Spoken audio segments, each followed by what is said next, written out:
Hey everyone, we are so excited to be welcoming a new partner into the Dentist Advisors Partner Program.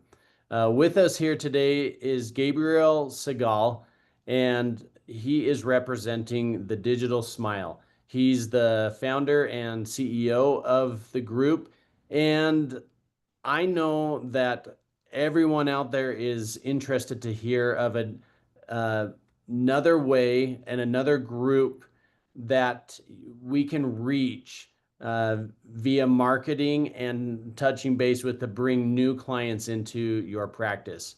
One area that Gabe specializes in addition to um, marketing to all potential new clients, is Spanish speaking clients. And um, we are really excited to let Gabe share with us today everything that the Digital Smile has to offer.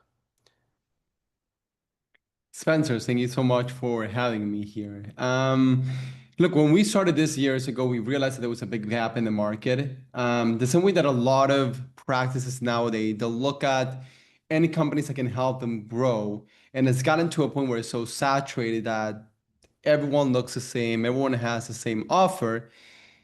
Dentists have to also realize that the same thing is happening to them. When patients look at all these ads and they look at all their social media, everybody just looks the same and it gets boring. So for patients, you might have a special technique or you might have 10 years more experience in the dentist down the road.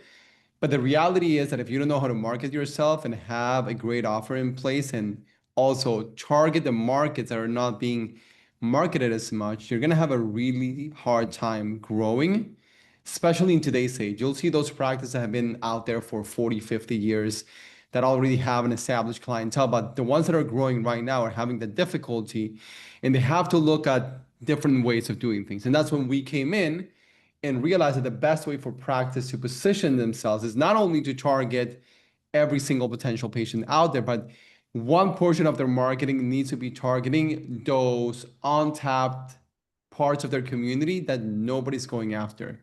Mm. And the biggest one that they can go after is the Spanish speaking community, the Hispanic community.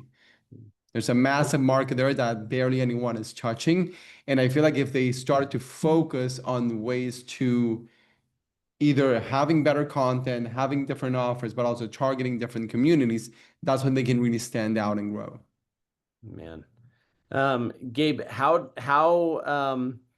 have you seen this working over the past little while with those that are taking you up on the initiative to marketing to Spanish speaking communities? Does it have to be um, primarily a Spanish speaking community, or is it just that they are being untouched right now in your current community today? Look, some of our best markets are not even in places that are predominantly Hispanic. Like most people on this call might think, well, I'm not in Texas or I'm not in Miami. Like I don't have millions of people. But the reality is that if you have even 30 to 50,000 people in your area that are Hispanic, that are Spanish speakers in a 10, 15, 20-mile radius, obviously the radius might depend on where you're located and how much people are willing to drive, but you can dominate that market. See, if you're in Miami, everybody speaks Spanish.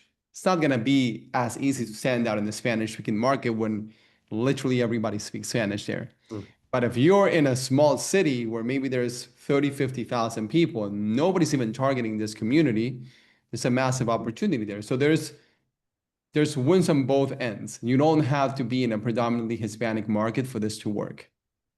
Yeah, it makes total sense, and I have really enjoyed hearing the presentation on how it is working in those markets. At the end of the day, Gabe, um, our clients today and every dentist is interested in increasing new patients, more door swings overall into the practice. And this is a huge opportunity to reach out to those that your existing marketing team is not touching. Exactly. So if they just set their minds that first of all, they need to be open to the idea of investing into marketing. A lot of practices think that they're going to get ahead by investing 2 to 3% of their revenue in marketing. You need to be a little bit more aggressive if you want that growth. That doesn't mean that you have to be a high percentage forever, but if you want that period of growth, maybe you have to invest a little bit more. Maybe you have to go to that 5, 10, 15%. I've even seen practices who are really successful nowadays even go to 20% of the revenue into marketing because they want to have that growth fast. And then once they've reached that, they can grow back on their budget, but still maintaining a really successful practice that can grow and attract patients. Mhm. So the idea here is that if all you're gonna do is advertise for implants and aligners, everybody's doing the same. For the patient, they all look at you and you all look the same. Nobody looks different. Everybody does Invisalign. Everybody places implants. So first of all, you have to portray yourself and really market yourself on what makes you different. Share testimonials. I think that that's one of the biggest things. Practices like the same that we have in our page, like a ton of video testimonials. Look, a patient, they can read a Google review, but nothing is going to be more impactful than if they have video testimonials.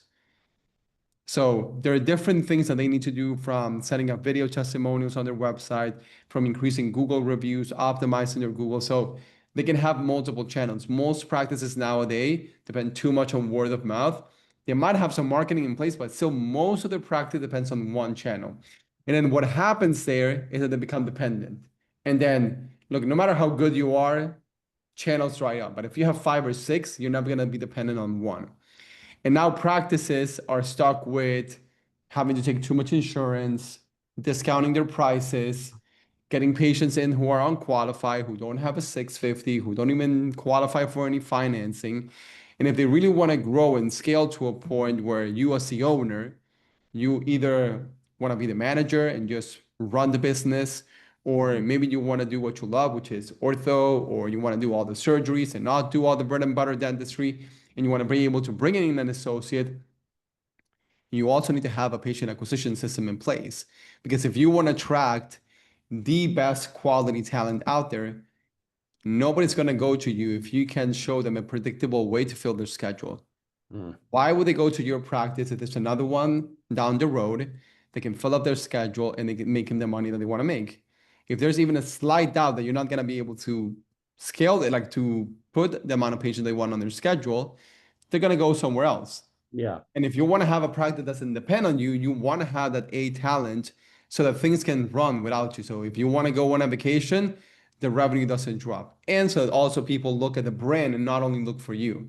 The moment that people only want to see Dr. John or Dr. Smith or whoever that is, then you don't have a business. You are an employee of your business and you're going to be 100% dependent, because the moment that you leave, your patients drop because they don't look for the brand, they don't Mhm. look for the practice, they look for you specifically. So good.